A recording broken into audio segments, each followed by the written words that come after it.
Hello and welcome back to Ebb and Flow, Receive and Let Go. Today we'll be discussing the full moon, letting go in the full moon of Sagittarius. But before we get started, I would like to remind you to stick around to the very end because we will be doing another live reading. And for the next show, the next live reading will be chosen by one lucky subscriber. So if you want a live reading, please go to the Masters Octave on YouTube and subscribe to our channel. I am Jamie Layton, and as always with me is my good friend and astrologer, Hillory Scott. Hello. So we are in the sign of Sagittarius in this full moon. Sagittarius is a mutable fire sign, an action sign. It's the opposite of Gemini. Right now, the sun's in Gemini and the full moon is in Sagittarius. Sagittarius tend to be very optimistic. They like to maybe philosophize, be philosophers, preachers, priests are often Sagittarius. Anybody who is into faith and religion and belief. They also are very enthusiastic and inspiring, happy-go-lucky, very active usually, right? Yeah. Well, it can go either way. They can sometimes be kind of like gluttonous and lazy. Not Jay. Not Jay. No, you've not encountered that part of Sagittarius. No, very, very active. Likes to constantly be on the go, honestly. Probably works very well under pressure. I think that there's like the good and the bad side of all the signs. Oh, yeah. There is like, it's quite like when you see someone that's gotten like really fat, sometimes it's a Sagittarius because they can't they want to consume everything. And they're also ruled by Jupiter, which is like the most enormous planet out there. Right. It's all about expanding and being large and also very lucky. Yes. They're very lucky planet. Very benevolent. Mm-hmm. They're very generous. It's a very generous energy. Yeah. I know that like the Sagittarius I know like to see the good in people, like all people. And very generous. Yeah, it's definitely a good, generous energy. The tarot card for Sagittarius is the Temperance, if you're into that. So maybe you pull this card under the full moon and do a release with that card. Mm-hmm. Also, Sagittarius rules the hips, the thighs, the pelvic region of the body. And if you think about what the Sagittarius is, it's the centaur. And that part of the body is like the horse end, right? Mm-hmm. Where the hips start all the way back. So yes, that makes sense to me. Mm-hmm. It does, totally. So what's the forecast for this? It's Monday, right? The full moon? Yes, the full moon will be on Monday. So yes, it's on the 17th. It's at 25 degrees Sagittarius, this full moon. And what's really cool about it is that it's going to be happening at the cusp of the galactic center. So there's a theory that at this particular degree, I believe it's 27 degrees, 27 or 28. So anything that's within kind of 3 degrees of either side of that will be affected by this. So it has to do with us kind of like receiving downloads from the universe. It's a spot where new information comes through and old information can be wiped out, kind of like a black hole that has a magnetic resonance that can like wipe our credit card clean. Like we can wipe our working circuitry clean if we want to. Say that 3 times. Perfect time and with the full moon and letting go. And which is really cool. Yeah. So it's extra potent. It's like extra powerful full moon for sure. There's whatever beliefs because Sagittarius rules our beliefs, right? And how we formulate our understanding of reality. So whatever beliefs we need to let go of, we can let go of, and we can also kind of receive new beliefs that will be helpful to us being who we are in the world, that's powerful. So open up to new ideas, open up to letting go of things that you don't want. Like like maybe you have a negative thought that you can't stop thinking or a belief that isn't serving you. Now is the time to get rid of it. You could write it down on a piece of paper and burn it. Even like, let's say you have, you feel fat and you're like, I'm so fat, or, you know, the negative voice that's in your head all the time, take that little voice, write it down on a paper and burn it. And that's a way of releasing the energy. That's a good idea. Because that's not like, those beliefs aren't helpful. Having those thoughts go around in your like system aren't helpful. So whatever we need to help us grow and evolve can come to us right now. That's fantastic. It is. So you said it was 3 degrees of the galactic center? It's like right now the full moon will be at 25 degrees. Oh, 25. Yes. It's on the cusp. Like they're would be considered conjoined in astrology. They're the fusion of the energy. So we've got that. Then we also have a trine, which is also kind of a big deal. Yeah. Uranus. And Uranus is like sudden new things, new ideas. And often people that have a lot of Uranus in the chart will like get downloads of information. They get new ideas that come in big chunks, right? Like it's not just an idea, it's this whole formulated thing. They can like see the whole future outcome of whatever their ideas coming to them. So it's also unexpected things. And with the trine, it's a trine to the Capricorn moon. It's very that'll happen kind of right after the full moon. Okay. It's a very supportive energy for building something foundation wise, something very solid. So that's a really good thing too. And usually it could be an unexpected, because Uranus is unexpected. It's like he's like the ruler of lightning bolts, and you can't really nail where one's going to come down, right? Like it's just going to happen. So be open to exciting new things happening. Awesome. I am open. I'm ready. Yeah, me too. Ready. Yeah. Yes, for sure. Any lucky energy out there besides the whole galactic, having that right there in that space? Yeah, the galactic center, the trine between Uranus, I would say, it could be very lucky, like sudden lucky events can occur. And the full moon in Sagittarius in general is lucky, because Sag is ruled by Jupiter, and Jupiter rules our luck, right? So depending on where we have it in our chart, and you can kind of see which part of your world it's going to occur in. But that's kind of, that kind of covers it. There is one kind of more difficult square shortly after the full moon, like within the same day, with Chiron. So we could find ourselves feeling vulnerable, or like that part of us that doesn't feel good enough could get activated in some way. So it's like, oh, I've got this great big idea and I can do all these wonderful new things. But then you might have this, like, it might trigger a part of you that's afraid, or that doesn't trust yourself, or like it feels wounded and incapable. That's what Chiron kind of rules, that stuff. So there could be a chance where during that day where you feel like really happy about making that foundation, and then maybe later on, like, I don't know. Yeah. Yeah. Where you might feel like just that you don't, like you feel weak, that weak part of yourself. The part that doesn't feel very capable could be activated. Good to know. That's something you can get rid of. You want to pass too. As soon as the moon shifts signs, like it moves very quickly, the moon, every 2.5 days, it's to a new spot. So as soon as that shifts, you'll feel, you won't feel that anymore. But we all have Chiron in our chart somewhere. So we all have a part of us that feels weak and incapable. And yes. Yeah. So that could get triggered. Okay. That's the bad news. Otherwise, it should be a very fortunate, supportive full moon. I think so. Trines are pretty big deals, and like you were saying before, being so close to the galactic center, we're gonna get like maybe some downloads. I'm excited about that. Yes. I've been actually kind of already getting downloads, little bits here and there. Oh, have you? Like synchronicities and things like that. Yeah, just little ideas. I'm not ready to share yet, but little things that I'm like writing down and, paying attention to. So I'm excited to see if maybe Monday that, what's going to come through.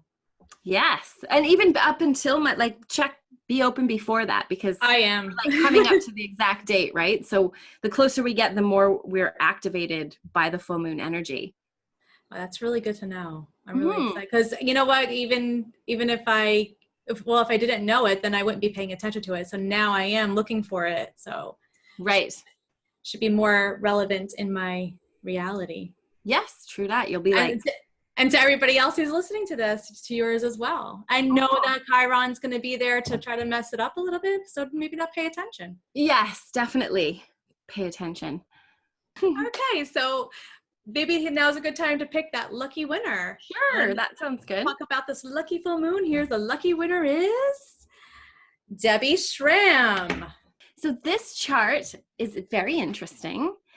We have a sun in Taurus and a moon in Scorpio, which is quite interesting because they're natural opposites.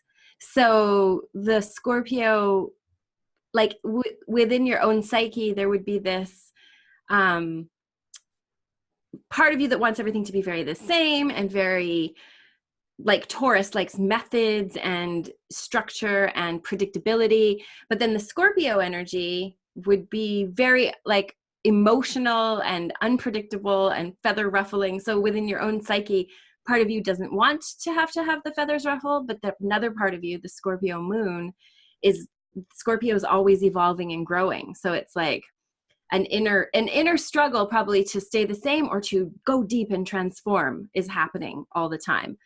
Though the Taurus would probably be more the winner because not only is the sun in Taurus, Mercury and Venus are also in Taurus.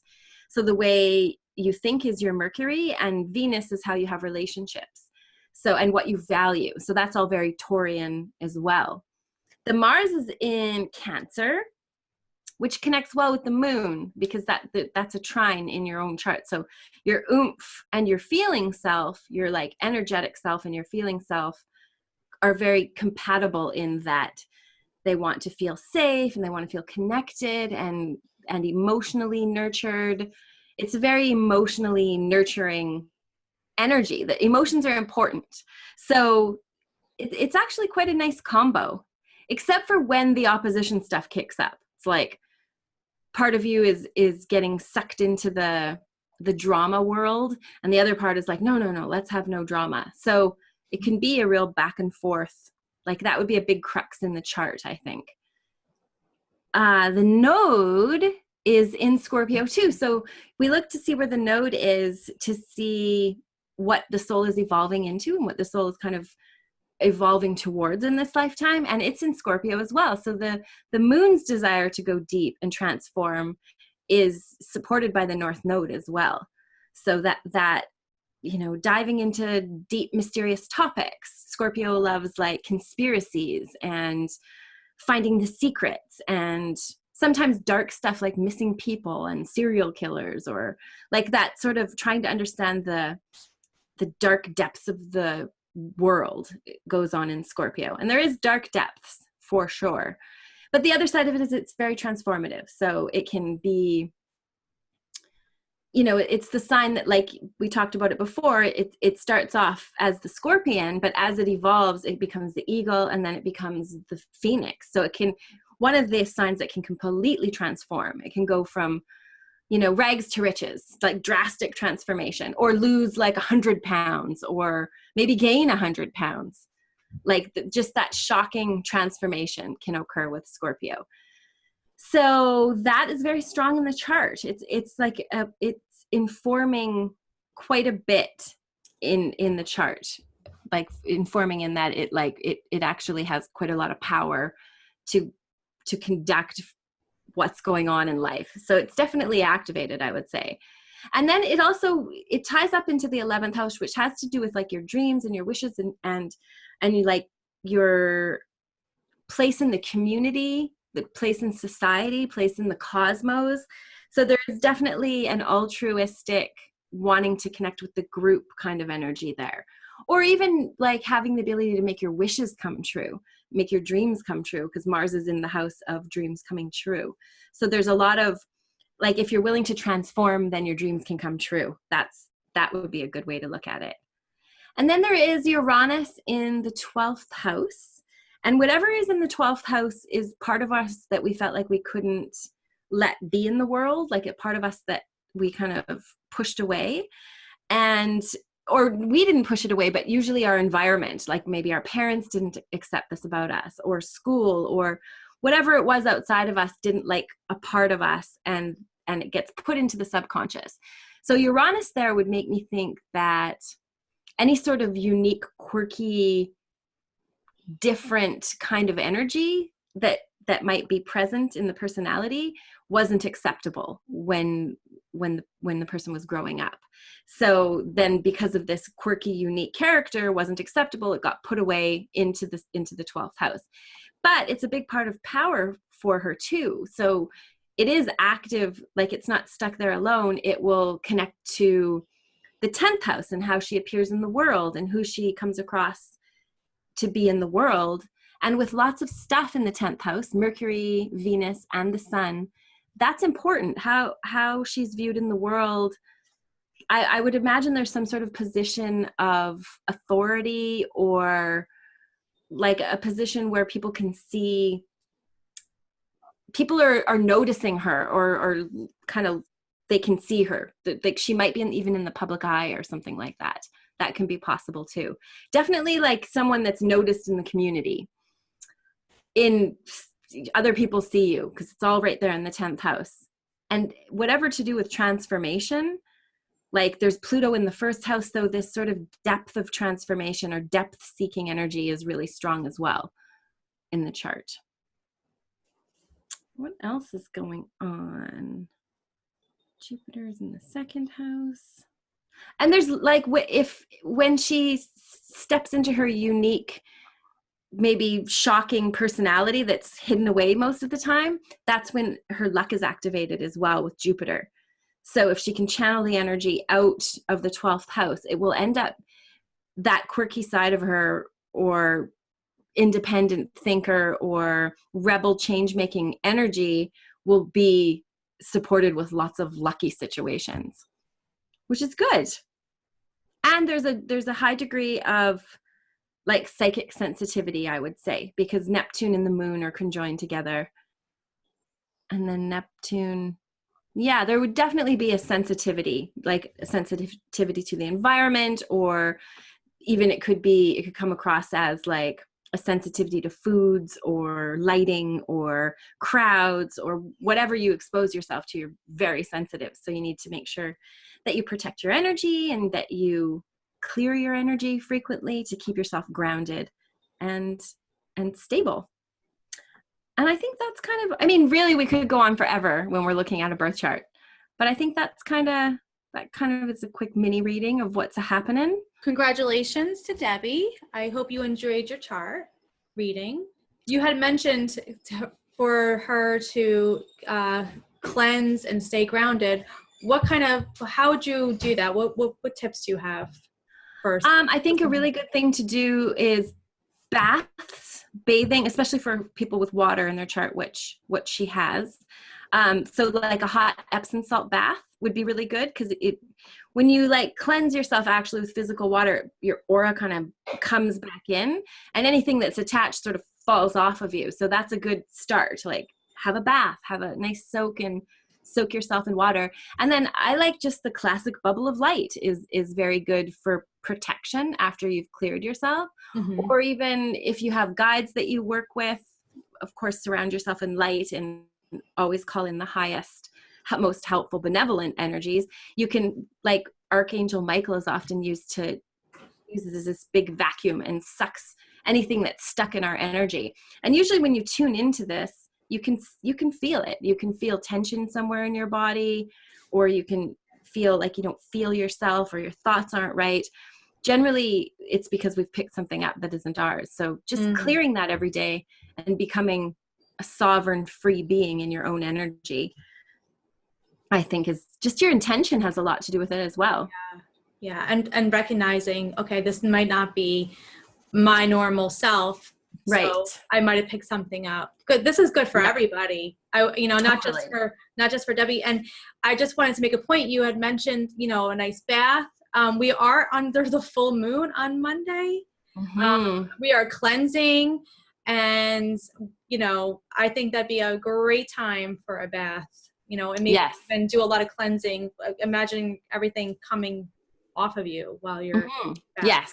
It like getting the water, collecting it, and then it going down the drain. And also because of the full moon, it's great to put your crystals out. Okay.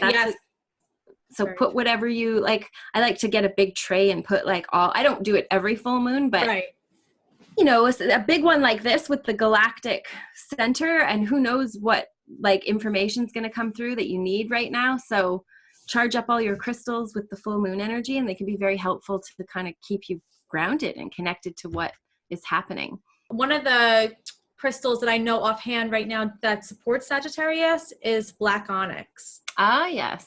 So, you know, if you have any black onyx, but black onyx is definitely good for the Sagittarius energy. Yeah, this is a full moon. We are here to let go, and we're in a great space in the galactic center and the trine right on those days.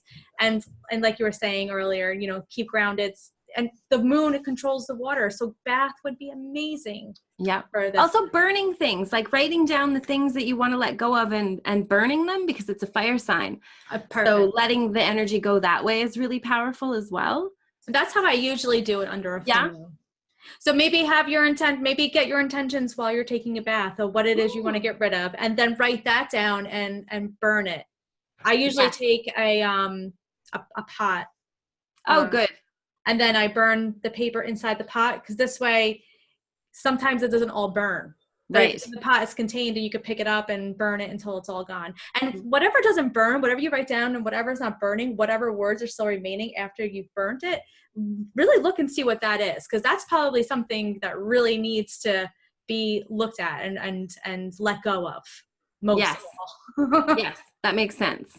Definitely. Yeah, it's a really powerful time. There is, like, because it's Sagittarian energy too, it's a good time to do a liver cleanse, or like take some milk thistle, or make sure you drink lots of lemon water or lime water that day and help flush out your liver. Because it rules the liver, Sagittarius as well. So if you have any liver issues, you can heal the issues more, like focus energy on healing it, or sciatica, if you have that nerve pain. That can be directly healed during this time too. Yeah, if you're finding any issues in these areas right now, that's a good thing to let go, because those are ruled by Sagittarius. Those areas, the thighs, the hips, the pelvic, the sciatic, the liver, all that region, right where the horse connects to the man. Yes. Yeah, definitely. And you might find that you have a flare up of those sorts of issues while the Sagittarian full moon is triggered. So it is a good time to be like, oh yeah, I have this, you know, sometimes I get this nerve pain or whatever. It's a great time to let it go. Let it go. Yes. I actually had that the last full moon in Scorpio, right? That was the last full moon. Yeah. We talked about how, you know, you can have issues in those areas, and I had issues I wind up getting a urinary tract infection, and Scorpio rules that region of the body. Right. So it's true. It helps tune you in. Yeah. And I was like, oh my goodness, maybe if I hadn't mentioned it, maybe it would have happened. Well, but you looked at yourself and could see, well, I have some of these issues. Like you could relate to why the issues were created too. Right? It definitely was helpful to know that. Yeah. It made me like, even though you don't feel synchronized when you have an illness, it kind of made me feel synchronized, because I was really in sync with the energies. Right. Or out of sync in that case. Well, it's kind of pointing out what was out of sync, right? Right. Oh, true. There you go. Great way. And then you can sync it back up. Yeah. And exactly. As soon as I thought of it, I was like, oh my goodness, it's Scorpio. And I'm, you know, feeling this energy in that area. And I started feeling instantly better. So it was like paying attention. Yeah, just the awareness sometimes is all we need. It's very cool. Well, I think it's a good time to end the show. Happy letting go, everyone, under this brilliant, very lucky full moon of Sagittarius. Remember, Sagittarius' motto is I perceive. Lots of downloads could be happening. And the galactic center. And great time to let go of anything, especially issues in the areas where Sagittarius rules over.